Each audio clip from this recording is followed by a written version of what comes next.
Bismillah walhamdulillah wassalatu wassalam ala rasulillah. All praise is due to Allah subhanahu wa ta'ala, the King, the Master, the Sustainer, the Creator of the seven heavens and the earth, and we send peace and blessings upon His beloved Mohamed sallallahu alayhi wasallam.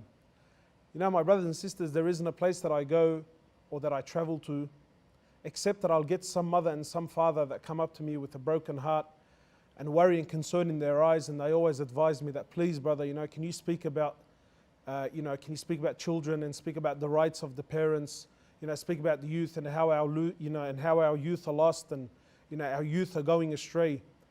And I get this so much, and I can see the frustration in the eyes of mothers and fathers. But my brothers and sisters, tonight I want to be really honest with you, and I want to open up my heart and speak about something that's quite the opposite. Because if you were to ask me, yes, while we have a lot of problems facing our young ones, I feel that there's a bigger problems with the mothers and the fathers. Because I believe that our youth are a reflection of what's happening at home. Yes, our children have problems, but nowhere near as big as the problems that you and I are having as mothers and fathers. You and I play a massive role in the life of children. So it's very easy to point the finger at the youth and say, look, the youth are lost, and that the youth are confused, and that the youth don't know where to go and what to do. But that's only because you and I are lost, and you and I are confused, and you and I don't know what to do. And if I'm a mother, and if I'm a father, and this is how I am at home, then what is it that you expect from our children? What is it? There used to be a time when an orphan was someone that didn't have a mother or a father. An orphan didn't have a mother or a father. But today, we're faced with the 21st century orphan. Someone that has a mother and has a father, but he might as well not as well have them. If I can count to you the amount of people that I come across, young boys and girls that have mothers and have fathers, but they're just not involved in their lives. And the heartbreak that I see in their eyes when it comes to their families. Yeah? And then when I meet their parents have the audacity to come to me and tell me, you should speak to my children and tell my children about the rights of the mother and the rights of the father and how that they should be treating us. My brothers and sisters, when you and I decided to get married, when you and I decided to have a family, when you and I decided to have children, you and I embarked on a massive journey, probably the biggest journey you'll ever do in your life. And it is our responsibility to be involved in the lives of our kids. Because that's our role, that's our job. And wallahi, it absolutely kills me, it breaks my heart when I see mothers and fathers that are not interested, nowhere near. If I tell you how many young boys I sit and I talk to, and the young boy will look me dead in the eye and he told me, you know what, I despise my father, I hate my dad. And when I tell him why, how come? He says to me, brother, there's no relationship with my father whatsoever. I come home from school, he's not there. When I need him after school, he's not there. He's always out with his mates or he's busy at work. One guy, when I was actually having a chat with him, he had a lot of problems with his father. And I said to him, man, talk to me. How come there's problems with your father? He says to me, from the core of my heart, I actually hate my dad. I said to him, why do you hate him for? He goes, because he's never around. My father has never once in my life had a conversation with me, ever. In fact, the only time I ever hear my father speaking to me is when I've done something wrong. When I've done something wrong, that's the only time I hear his voice. And when he does speak to me, it's put downs. You're a loser, you're not going to be anything in your life, you're this, that and the other. So he says to me, I get out of my way to prove to him that I am what he claims I am. He says, I will do anything, I'm prepared to do anything just to get him going, just to get him revved up, just to get him angry. This is the condition. Why? Why? People are always complaining, our kids. My brothers and sisters, we need to be involved with our children.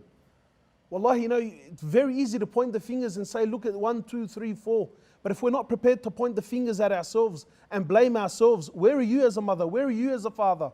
Where are you? What is it that's busied you? What is it that you're so occupied with?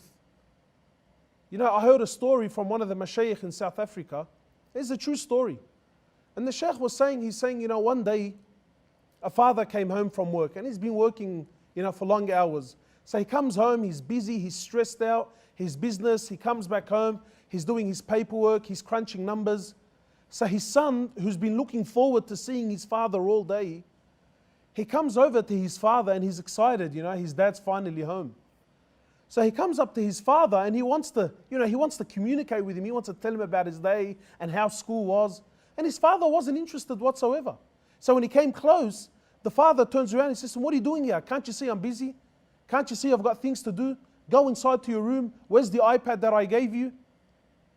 So this kid goes away, shattered, absolutely heartbroken. Then he comes back after a little while and he asks his father for some money. He says to him, "Dad, can I have some money?" He says, "What do you want money for? Didn't I give you money just the other day? Didn't I give you money the other day?" He says to him, "How much do you want?" He says to him, "Well, I want $10. He says to him, $10, and this kid must have been about 6, 7 years of age. He says to him, $10, what are you going to do with the money? And there's an argument going back and forward. Anyway, eventually he gives him the money and then the kid goes back to his room. Now after some time, the father calms down, the mother comes in, says to him, "Look, your son wanted to talk to you, this, that and the other." Then the father, after a little while, he gets up, he goes to the room, he goes to his son. His son was laying there on the bed, upset, weeping. He says to my son, "Look, I'm sorry, it's just that I'm really stressed out and I've been really busy with work." And he says to me, "Look, what did you need the money for?" So the kid lifts up his pillow and he shows his father that he's been saving up the money. He says to my father, "Tell me something, how much money do you earn an hour? How much do you earn an hour?" He says to him, "What do you want to know for?" He says, "Because I've been saving up the money that you give me on a weekly basis because I want to buy an hour of your time. I want to buy an hour of your time that's uninterrupted, an hour that you're not on the phone. You're not busy looking at emails. You're not busy looking at WhatsApp. You're not busy looking at this, that and the other. I want an hour of your time." Wallahi, my brothers and my sisters, I ask you sincerely, honestly, when was the last time you ever had a proper conversation with your child? When was the last time you ever sat down and asked your child about their interests, about what they like and what they dislike? When? Somebody once told me, he said to me, "When was the last time you actually played with your children?" And he said to me, "I don't mean play as in kick a ball. No, he said to me, I mean sit down and do what they want you to do. Interact with them." Truth is, never. Never. A kid grows up worshipping his parents. If a kid, wallahi, if you gave your child 24 hours of the day, he won't say no. But what happens is we're busy, and we never ever have time. And even when we're there, and I'm speaking about myself, these are the mistakes that even I make. My wife points them out to me all the time. She says to me, "Mohamed, get off your phone. Get off your phone. Your kid is talking to you. Your kid is trying to ask you a question. Your kid is trying to engage you. And guess where I am? I'm busy. I'm busy." So even when I'm at home, I'm actually not there. I'm busy on my phone. What do you think this does to a child?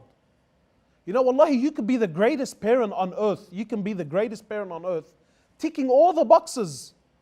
Parenting is the greatest job you'll ever do. Imagine when there's shortcomings. Imagine when you and I are not there. And what's worse than that, wallahi, I've seen many of us, and let's be real. Please, my brothers and sisters, we have to start being real with each other. Many of us, we live under one roof. But guess what? We're living very, very separate lives, man. The husband is in one world, the wife is in another, and the children are just in another world altogether. And then we wonder why children are disobedient. There's no unity at home. There's no harmony at home. You want peace? You want happiness? It takes hard work. You have to strive. You have to work for it.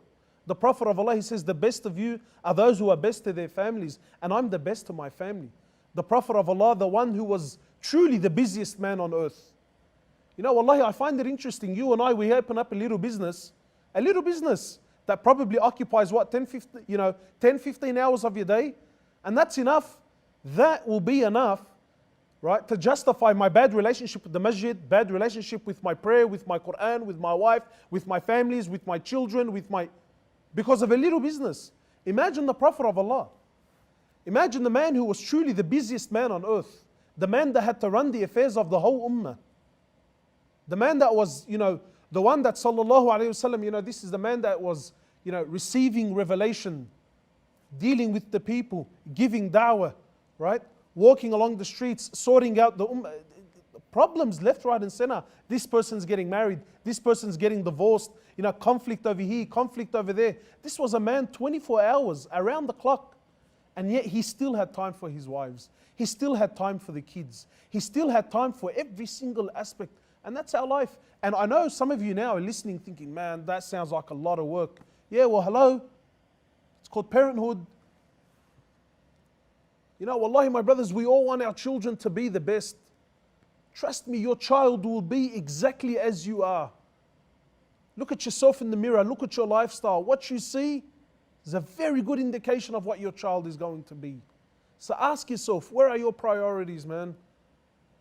Wallahi, where are our priorities? Our children, more than ever, especially in the Western world, they need us so much. They need our attention, they need our affection, they need our love, they need our understanding. They need us so much. And where are we? Where are we? I'm busy. Busy with what? Wallahi, busy with what? The greatest investment you will ever have. Your children, your family, your wife. Yeah, I give my hard work, I give the cream of my hours, I give the cream of my time and my money to anything and everything other than that which is truly, really important for me.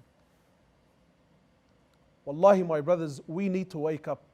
We need to wake up and we need to recalibrate our compass, because the direction that we're heading in, not only are we losing ourselves, not only are we losing our children, but we're destroying the ummah at large.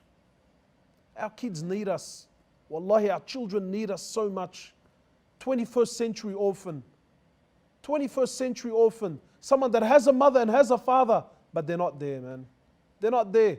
Another kid, wallahi, another kid that I spoke to once, and this kid came from a beautiful home. Father works very hard, built them a beautiful home, had a brand new car. Everything that you and I are striving for to provide for our children. Everything.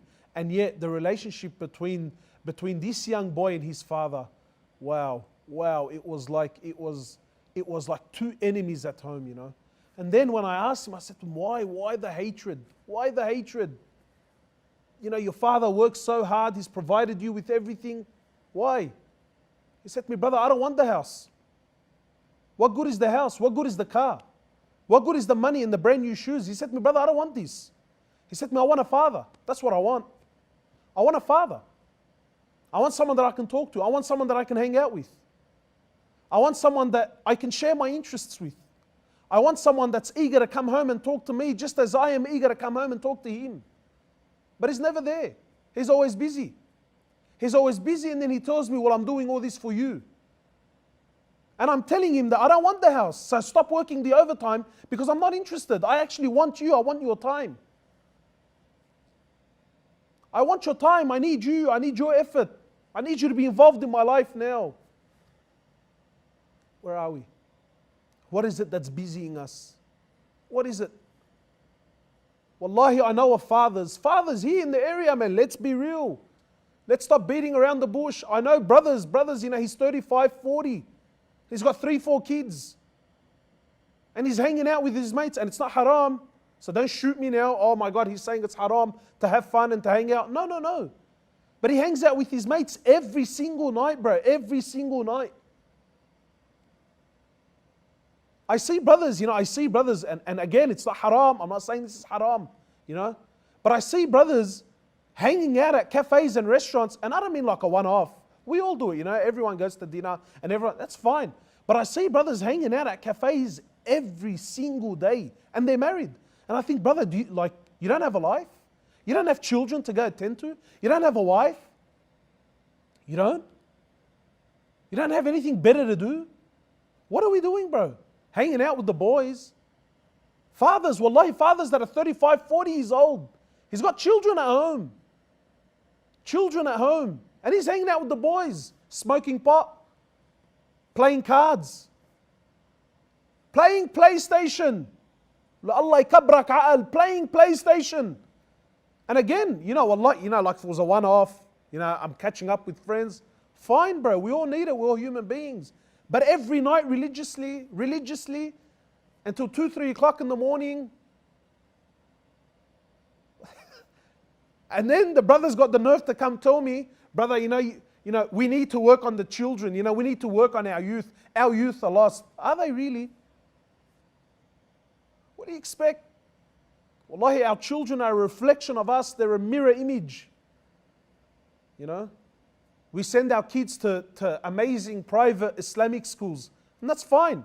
We send them there, and I'm sure you got great intentions, and we invest big money and big effort, and it's the best school in the country, and Islamic schools, because I want the school to teach my child deen.